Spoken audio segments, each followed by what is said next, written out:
तो देखो आज हम लोग पढ़ेंगे, है ना। ये तो है 10th क्लास का, एकदम अमृत है बाबू, अमृत समझ लो, अमृत है दम। घोर के पी जाओ, घोर के पी जाओ, घोर के पी जाओ। अगर घोर के पी गया, दिमाग में डाल लिया तो कोई नहीं बचा सकता है। पक्का दम, पक्का पक्का 10 से 15 नंबर दम, इससे वजह से उठेगा केवल। डबल ऑप्शन है ना, इसलिए ठीक। तो इसको हम लोग चलते हैं आगे, देखते हैं, पढ़ते हैं कैसे याद करा जाता है, कैसे इसके बारे में जानकारी। हालांकि कुछ तो जानकारी होगा ही, ठीक है, फिर भी हम लोग बता देते हैं हम अभी, ठीक है। बोलता है गद पंड, कौन सा पद? पंड। तो गद पंड, गद खंड है ना। तो गद खंड को किससे पढ़ते हैं? तो गद खंड कहने का मतलब होता है कि कहानी वाला भाग, ठीक है। और पद खंड कहने का मतलब होता है कि कविता वाला भाग। तो इसमें हमको कुछ इस प्रकार से पढ़ना है। पाठ का नाम, लेखक का नाम, विद्या क्या है मतलब कि क्वालिटी क्या है इसकी, और प्रमुख पात्र क्या क्या है, या तो उसका भाव क्या बोध होता है, और उनका रचना क्या क्या है, प्रमुख रचना, ठीक है। तो हालांकि 10 में इसका उतना उपयोग नहीं होता है, लेकिन आप आगे से पढ़ लेंगे तो आगे के समय के लिए थोड़ा ज़्यादा उपयोगी होगा।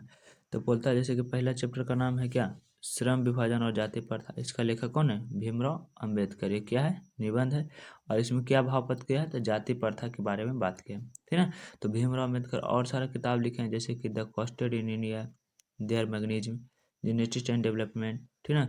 The untouchable are the who were Shudras, ये सब किताब लिखे हैं, ठीक है ना। लेकिन इसको हम लोग अभी चर्चा नहीं करेंगे, क्योंकि ये अभी तुम्हारे लेवल से थोड़ा हाई है, ठीक है ना। तो इसको बाद में देखेंगे, अभी तलुट हम देखेंगे। तब तक क्या देखेंगे? पाठ का नाम, लेखक का नाम, विद्या और पात्र, ठीक है ना। तो 20 के दांत के लेखक कौन है? नलिनी मिश्र शर्मा। कहानी है, और इसमें मेन कौन है? मुख्य तो सेन साहब, खोखा, मदन और गिरधर, ठीक है ना। कहीं कहीं कासो लिख लिया जाता था, कासो भी नाम था खोखा का, ठीक है ना। उसके बाद तीसरा चैप्टर भारत से हम क्या सीखा, इनका लेखक कौन है? तो मैक्स मूलर है। ये क्या है? तो भाषण है, और इसमें भारत का विशेषता दो है, ठीक है। उसके बाद कहता है कि नाखून क्यों बढ़ते, तो नाखून क्यों बढ़ते के लेखक कौन है? तो हजारी प्रसाद द्विवेदी। ललित निबंध है, और मानववाद है, यानी कि मानव पर संबंधित है, ठीक है। उसके बाद नागरी लिपि, नागरी लिपि के लेखक है गुणाकर मूल्य। ये निबंध है, और इसमें नागरी लिपि का इतिहास का चर्चा किया हुआ है, ठीक है ना। उसके बाद आता है चैप्टर नंबर 6 बहादुर। बहादुर के लेखक अमरकांत है। यह कहानी है, और जो किसको मेन कौन है? तो बहादुर है, निर्मल है और किशोर है। उनके पत्नी है, लेकिन उनका नाम भी नहीं चर्चा है ना। हालांकि परिवार भी आता है, लेकिन उसका नाम चर्चा नहीं है, लेकिन मुख्य रूप से देखा जाए तो केवल 3 ही आदमी है इसे, ठीक है। उसके बाद आता है परंपरा का मूल्यांकन, यानी कि इसके लेखक है रामविलास शर्मा। है ये निबंध, और इसमें साहित्य चिंतन किया गया, साहित्य के बारे में चिंता किया गया है, कैसे साहित्य लिखाता है, कैसे लिखते हैं, कैसे जाकर लिखते हैं, ठीक है ना।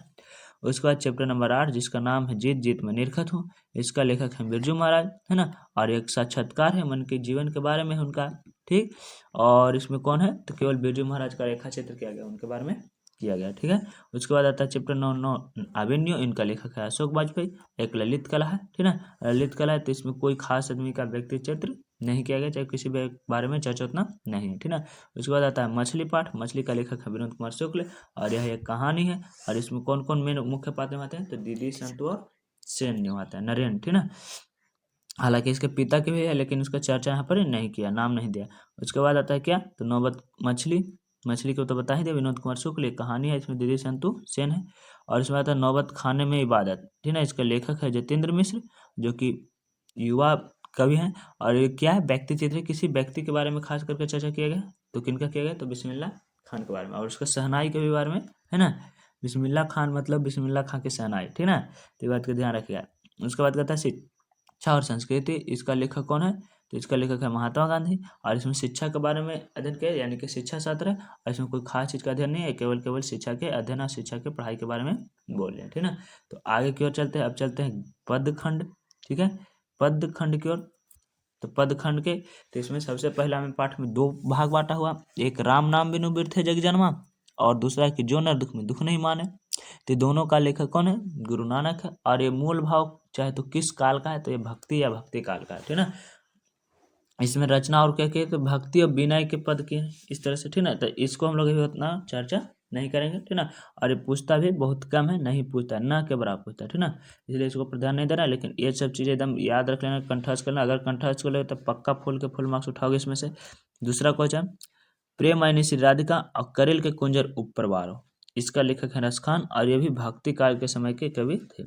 तीसरा में जो है अति सुधो स्नेह कुमारक है और मोह आसवाहिनी ले वर्षे, इसका लेखक है घनानंद, जो कि भी भक्ति काल के थे, ठीक ना। उसके बाद आता है स्वदेशी पाठ का लेखक है प्रेमघन, ठीक ना। और इनका शॉर्ट नाम प्रेमघन दिया यहाँ पर, ठीक ना। और ये कौन है, तो देशभक्ति के बारे में चर्चा किया गया है, आधुनिक काल के कवि है। उसके बाद आता है भारत माता, ठीक है। भारत माता एक इनका लेखक है सुमित्रानंद पंत, और ये कैसा है, तो छायावाद है, चाहे तो देश वंदना है, ठीक ना। देश वंदना या तो फिर कहने का छायावाद करने को कि दुख प्रकट करना, ठीक ना।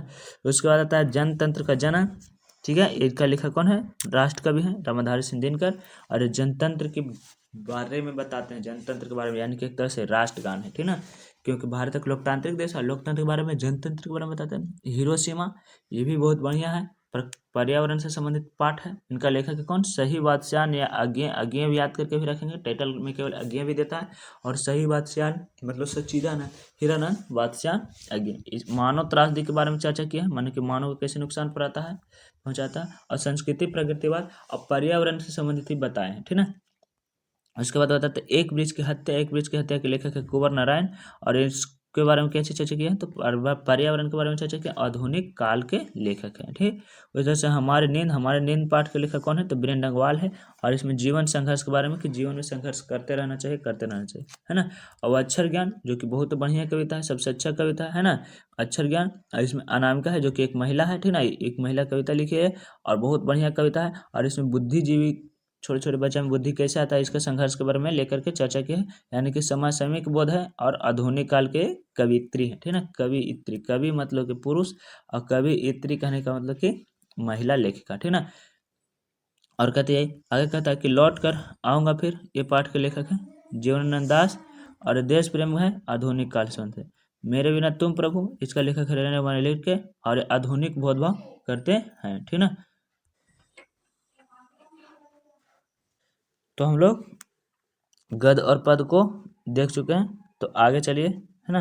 आगे का तो इसके अलावा भी एक 10वां किताब है जिसका नाम है वर्णिका, है ना, जो कि बहुत अच्छा कहानी उसमें दिया हुआ है। छोटा सा बुक है, उसमें बहुत ज़्यादा पाठ नहीं है ना।